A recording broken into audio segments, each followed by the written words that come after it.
So hot! So, yan. Off natin. So, tingnan naman ninyo gaano kagulo. So, yan. Naayos natin. And, syempre, pagka-off, and then, it's first day of the month, February 1. So, yan. Magpapalit tayo ng Cobre Kama. It's her time to shine. And then, yung mga unan, tinanggal ko yung punda. Kaya magpapalaundry tayo ngayon. Nasa labas na yun. And then, syempre, yung mga undies natin kasi hindi ko po siya kasi pinapalaundry. So, yan, nandyan yan. Pero kahapon ko yan nilabhan, hindi ngayon. So, may second batch pa tayo niyan. Nandun sa CR. So, yan, yung sa kwarto natin. Na need. Ayan yung ano natin. Iniisip ko kung bebenta ko na lang to. Kaya lang kasi yung mga documents dyan, kailangan kong palinis yung memory niya. So, para walang ma-recover, syempre. And then, yan. Alam na ninyo yan yung ating manikin. And then, ganito yan dyan. Ayan, magulo. So, aayusin natin lahat. So, yan. O, yung ating laundry basket pala. Kailangan kong ipasok to sa CR. So, yan. Madilim ang CR. So, yan. Aayusin natin lahat yan. Kailangan nating maayos yan. So, magbababa ako ng mga paninda. Ibabundle sale ko na siya para mabenta na. Pamigay sale na yung gagawin natin kasi wala eh. Hindi na natin kaya yan. And then yan. So, magla-live selling din tayo after. So, yan. Aayusin ko muna to. Lahat-lahat. Kain na tayo ng breakfast. Ay, inom pala ako ng aking gamot. So, inaantay ko lang yung magdadala ng laundry. So, yan. Wala na. Hindi na mababago yan. Ganyan na talaga yan. Yung mga nandun, tatanggalin ko na yun. For sale na siya. Then, toiletries natin na ayusin natin. So, yan lang naman. Ganyan lang naman yung ating diba? Punong-puno. Dati, diba, nung una kong vlog, walang kalaman-laman to. Ngayon, tingnan naman ninyo. Kailangan nating magbawas. Ba? And then, plano ko dito sa dito, kasi kahoy siya eh. Kahoy to eh. Eh, ang hirap niya. Kasi, yan lang siya. Ganyan nung loob niya. Hindi siya convenient as aparador. Diba? And then, yung mga ko, kumot, mga punda, towels, ganyan. And dyan, jackets yung pinakailalim. Diba, hindi siya maganda nalagayan. So, baka, ewan ko lang kung kaya. Kung kaya nilang buhatin. So, yan. Yan, maganda naman siya kasi may patungan siya. Kasi lahat yung mga ko nasa ilalim eh. Ba? So, yan po kagulo. So, medyo mag-ayos-ayos tayo. Tingnan natin kung anong kaya natin. Kasi lalo na to. Kailangan na natin ma-dispatch yan para yung kukunti na lang yung talaga maiwan. Ito, hindi ako nag-aalala dyan kasi nagagamit ko naman lahat yan eh. So, yan. Let's see. Have him work for the debt collection company to gather evidence. On the other hand, Min Jun started his important dinner. His guest was the mysterious Sang-gu. Following the prosecutor's suggestion, Min Jun disguised.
Bukas.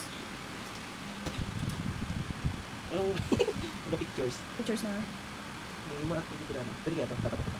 Yan, project po yan. Salient. Project po yan. Salient. Features of, of rape. Para okay lang, para malaman nila na malaman nila kung ano yung punishment ng rape, mga ganun kasi yan. Project kuya natin yan. Project po. Ang kuya, may dot yung kuya niya. K. O gusto mo buuin, Pero- kalalakihang, Wala po yan. oo, project kuya. Ayun, oo. Ganun yan. Yan ang gamitin mo na lang. Ngayong week ko hindi naman ipapasa. Anong ano yung ano mo? Sa Barangay Igulot. Sa mga Comelec staffs yan, ang target, Barangay Igulot. Anong date? Kahapon yun eh. Kahapon. Oo. Feb 4 na. 4 ba? Oo, 4 kahapon. Oo. Tama ba? 4 kahapon? Kasi 5 na yun, nalilito na ako sa ano. Sige.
teriyaki rice, suka,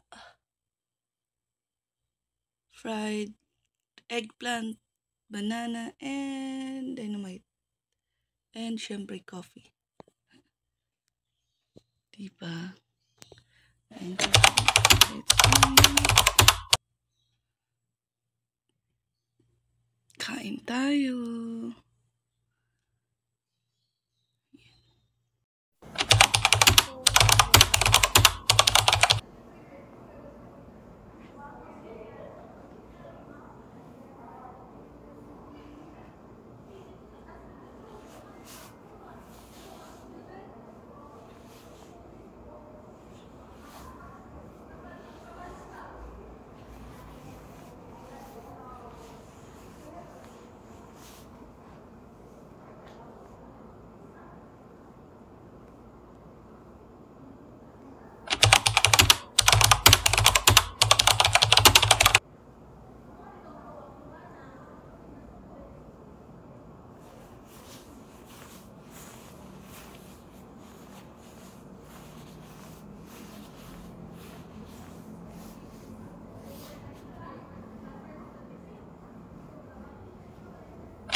Overtime.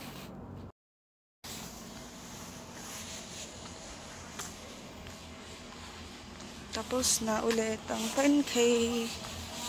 Hit na tayo, guys. Uy.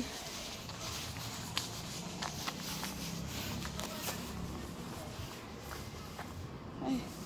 Kala ko nawawala yung susi ko. My gosh. Ito pa naman ang pinakamahalaga, ang susi. Ang mahiwagang susi. Yan, tara na. Ay. Thank you, Lord. Natapos din. So, may client lang ako yung nausap, kaya medyo nakahinga-hinga. Ay! Walang susi. Lock. Sa exit door kasi tayo dumaan. So, let's go.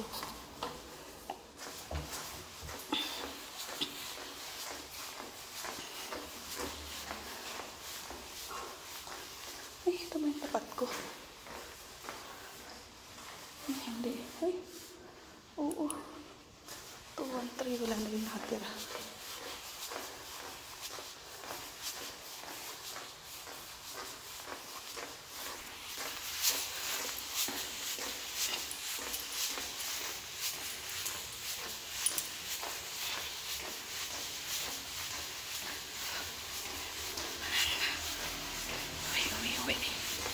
Uwi na tayo. Uwi na tayo. Cute ah.